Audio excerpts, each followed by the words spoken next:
Hey guys, welcome to Red FM Telugu. Nenu RJ Chetu and ఇవాళ చాలా great గా feel అవుతున్నాం because we have this legendary musician, musicologist, torch bearer of Carnatic and classical traditions అని చెప్పాలి. Yes, Prince Rama Varma garu in our studios.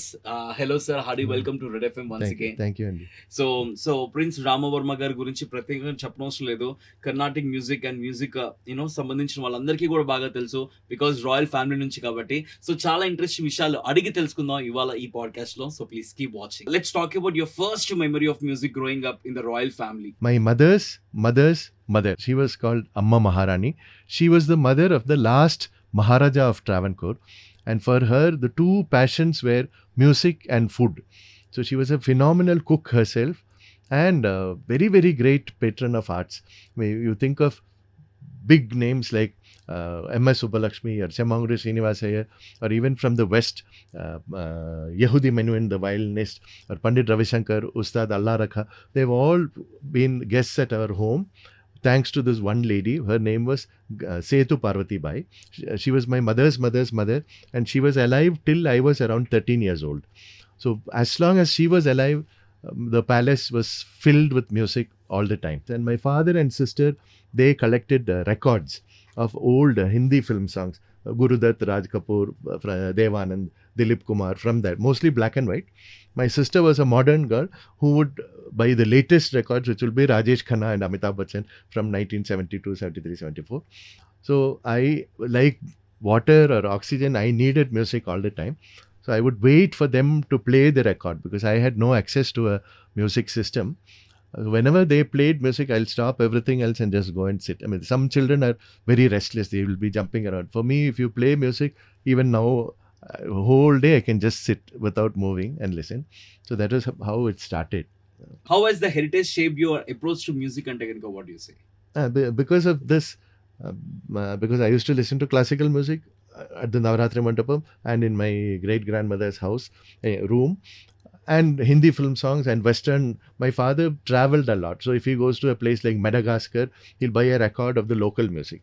So I got to listen to music from Malaysia and from Philippines and from America and Germany and Arab music, Turkish music, Greek music.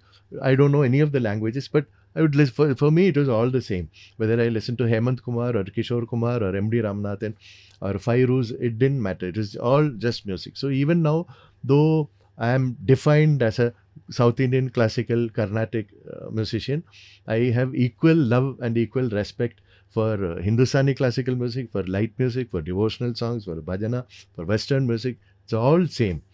Like human beings, we can be black or Chinese or Indian or African, it doesn't matter. We just cut our skin, the blood is red for all of it. Breathing is the same. We have love, we have fear, we have anger, jealousy, everything is so there is so much that is common. But people concentrate on the differences and try to for their own purpose. Same with music also. Even in Carnatic music, this style and that style, they don't meet. Like, so that is I feel it's a waste of time. It's all, there's good in everything. So Yeah. I embrace all music actually. Who were your earliest musical gurus and how did they influence your style? If you ask me? That, actually, I'm happy you asked, particularly now, because my first guru, his name was Professor Vechur Harihara Subramania Iyer. He's an amazing musician, amazing guru, and an amazing human being. He was a very straightforward, very honorable, kind of decent, nice person. He would never approach people to get a chance or make friends with somebody just to have a useful connection. He just did his work. That's it. Whatever came naturally came. Whatever didn't come, he did not feel bitter about it. There are some people who will manipulate and go behind people to get an award and what. So they get so much, still that contentment is not there. Oh, see, that person got this award which I did not. That my guru did not have that. He's very happy. This is what I'm meant to get. I will get. I got. I died. Like that. He's a karma yogi type person, and he never preached or gave big advice or anything. He just lived a normal life. By example, he showed how to live. Fantastic. So you often explain the meaning of lyrics in your concerts, right? Why is it so important? Yeah, because I feel music and sangeetam api sahityam. No? Music and lyrics in any language is the same. Both are equally important. So because Carnatic music, the music is so strong we can do improvisation with just the sarigama padani. So pada pama gama da da pama gama gari sa ni sarigama pada pama gama padani da ni sari sa ni sarigama gari sa ni da ni sari sa ni da ni sa ni da pama ga pama gari ma gari sa ni. So this has no meaning. It's just sarigama padani, just the notes, but we can go on and on and on. 2 hours also we can sing like that. So that is like a weapon, improvisation. We don't know, when we sing, we don't know next what is coming. It comes. Sir ఇప్పుడు మా views కోసం ఒక తిల్లాన ఏదన్నా. తెల్లాన నద్రధీం తదరతని నాద్రిదిరితం నాద్రిదిరితం ధిం నన తెల్లాన నద్రధీం తదరతని నాద్రిదిరితం నాద్రిదిరితం ధిం నన తజను ధిమి జను ధీమి తరికిటకటక తజం తని తజం తని తెల్లాన నద్రధీం తదరతని నాద్రిదిరితం తత్తరికిటతక తిత్తరికిటతక తుం తరికిటతక నం తరికిటతక తిల్లాన నద్రధీం తత్తరికిటతక తిత్తరికిటతక తుం తరికిటతక నం తరికిటతక తిల్లాన నద్రధీం తత్తరికిటతక తిత్తరికిటతక తుం తరికిటతక నం తరికిటతక తిత్తరికిటతక తుం తరికిటతక నం తరికిటతక తిరికిటతక తిత్తరికిటతక తుం తరికిటతక నం తరికిటతక తిల్లాన నద్రధీం తదరతని నాద్రిదిరితం ధీం ననన్న తకిటజం తదనిద కిటజం పనిద తజం నిద తిల్లాన నద్రధీం తదరతని నాద్రిదిరితం ధిం ననన్న తకిట తదిగిణతుం ధృతుం నన్నన తిరిదిరితం నన్నన తిరిదిరిదిరితం నన్నన తిల్లాన నద్రధీం తదరతని నాద్రిదిరితం ధిం నన్న అసమానమైన తిల్లాన మురళి నాద వినోదమైన తిల్లాన కుంతల వరాళి రాగమైనది సమపని దశ సనిద పమస తజను ధిమిత జనుత ధిమి తరికిడగడతగ తజను ధిమిత జనుత ధిమిత తరికిడగడ తజను ధిమి జనుత ధిమిత తరికిడగడతగ తజం తనిత జం తనిత జం తనిత జం తనిత జం తనిత జం తని తజం తని తజం తని తజం తనిత తెల్ల నాద్రిధీం తదరతని నాద్రిదిరితం. My Guru Garu Stilana. Fantastic, sir. Lovely. Thank you so much. Thank you. And sir, you're from the royal family, the prince. So let's. No, it's from the former royal family. It used to be royal family till 1947. Okay. So I was born in 1968.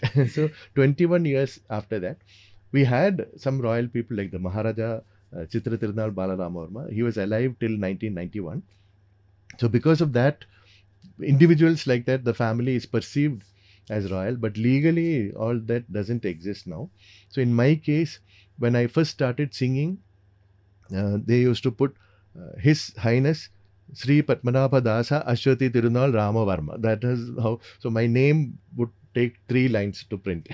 So I started cutting. So His Highness Aswathi Thirunal Padmanabha Dasa, all that cut. Now only Prince Rama Varma is there. Even that is actually wrong. I don't feel like a prince, and I don't think it exists. Royalty doesn't exist. We are all in a democracy. You, me, all of us are same. So I'm not actually comfortable with that. See, I'll show you my visiting card. There are some royal family members who have prince. This is just Rama Varma. I can show the camera also. There's no prince. So even if I send you an email, I'll say yours sincerely Varma or Rama. I've never till today addressed myself as prince. But for identification, even Instagram, very recently only I started Instagram. So I said Rama Varma. But then my friends who asked me to take Instagram said, see, your professional name, people know you as Prince Rama Varma. So you put the handle Prince Rama Varma in Instagram. But then So- we want to know about the Travancore Board and the secrets about the temples. Temple. Do you have anything? Actually, would you like to share? there's one committee who are authorized to go inside and see. Till today, I have not even seen that place. I go to the temple, I worship Padmanabha and come home. I don't care how much money is there or how many zeros can be added or where it is.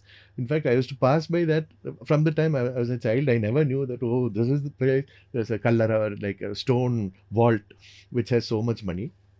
That really changed a lot in the temple. Earlier, there is so much peace. We could just go there, have darshan and come back. And because in Kerala, many temples, men have to take off their shirts.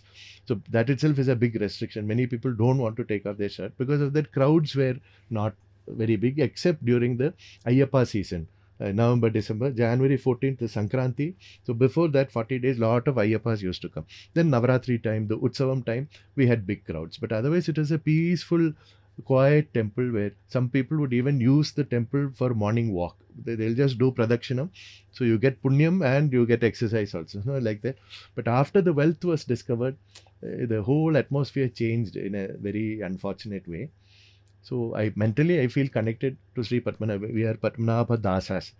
So Dasa is not a servant, he is like a slave. When we are born, we are given to Padmanabha. So we belong to Padmanabha only. But after the wealth came, that's just if you pour honey on the floor, without invitation, ants will come automatically. So like that, money, big money means one particular type of people are attracted to that, which is unfortunate. But how do you feel about that? I have no comment really. It happened so many centuries before my time, and I have no hand in it, and it doesn't belong to me either. So it is like saying some actor makes 25 million per film, means okay, it's just somebody.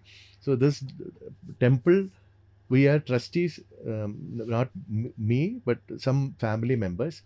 The family used to run the temple till this happened. Now there is a committee which runs the temple. So I am not in the committee. I used to go there to worship. I still go there. I worship and go home. That's all. I have no role in the administration. And I left Trivandrum in 1995. So now 30 years I'm a foreigner in Trivandrum. So I used to live in Chennai with Mangalampalli Balamurugan sir. Then after that I worked for 2 years in London, 2 years in Paris. In 7 years I was in Amsterdam. That was all like 1997 to 2007 that time. Now last 10 years I've been living in Bengaluru. Yeah. Sir, do you listen to our movie music? Movie music, mostly, as I said, mostly Hindi and mostly pre 1980s. Okay. So If I ask you who's your favorite Bollywood singer, playback singer? 100% it's Kishore Kumar. Okay. Kishore Kumar, if you ask me who are my top 10 singers, it will be Kishore Kumar, like that. But I like Mohad Rafi, I like Mukesh, Hemant Kumar, Talat Mehta. Mostly the male singers I like more than the female singers in Hindustani, in Hindi film music. Even the historic singers like Kundan Lal Saigal from 1930s, 40s, I am addicted to that. Some people say 1930s, 40s, there was not much choice. Only what is there we have to listen. That is why Saigal became famous. I don't completely agree. I see their point, but I have no sentimental nostalgia with Saigal. He died in 1947, so many years before I was born. I did not have a grandfather or somebody who used to listen to Saigal, nothing. As a young man, I was 21, 22 years old when I discovered Saigal myself, and something is there. It's not very sweet. It's not he's not if he sings a funny song or a sad song, there's not much difference. They'll all sound like Saigal only. But it is like since I'm from Kerala, I'll use a coconut example. Coconut has this rough, hard shell, but you break it, what is inside is divine, both the solid thing and the liquid thing. So Saigal music is little bit like very Shuddham. There will be nothing to throw away. Fully you can ingest. So I like KL Saigal a lot, Kishore Kumar. Then, as I said, in fact, if you search on YouTube, my name Prince Rama Varma. During lockdown, we didn't know whether life will continue or we'll all die, or I don't know. So at that time, I sat at home and sang and recorded around 50 songs of Kishore Kumar, Rafi, even Lata Mangeshkar, Hemant Kumar, Mukesh, Talat Mahmood. So like can that. we listen one song of them? But I don't know the lyrics by heart. No. Any So- song which you know? ना जाने तुम कब आओगे सुहानी रात ढल चुकी ना जाने तुम कब आओगे. Of course, I used to sing mentally da, da, da, da, da, da, da, the background music also. जहाँ की रुत बदल चुकी टेरी ना जाने तुम कब आओगे. This is a Rafi song. So, but the full song is there on YouTube. All right. Thank you so much for joining us. Thank sir. you. It's my pleasure. It's pleasure to have you in our Red FM studios. Thank We you are so much. so glad to have you here. Thank Thank you. you so much. One message you would love to give to all music lovers through our Red FM. I am very, very happy to be here in Hyderabad, and our RJ is a superstar. We just met now, but I feel we are old friends, and I feel very comfortable, like I'm sitting in my own home chatting with a friend. So I'm sure I just heard you now, and the speed at which you speak is unbelievable. I mean, in Tillanas we have to sing, so that is a singing thing we practice, but in speaking you do that. So I salute you. Thank you so much, Thank sir. you. Our Red FM tagline, వినండి వినండి ఉల్లాసంగా ఉత్సాహంగా in your style. వినండి వినండి ఉల్లాసంగా ఉత్సాహంగా. Thank you, sir. Thank you so much. ఇక hook hook hook hook hook hook hook hook hook అయిపోతారు సౌండ్ కే 93.5 రెడ్ ఎఫ్ఎం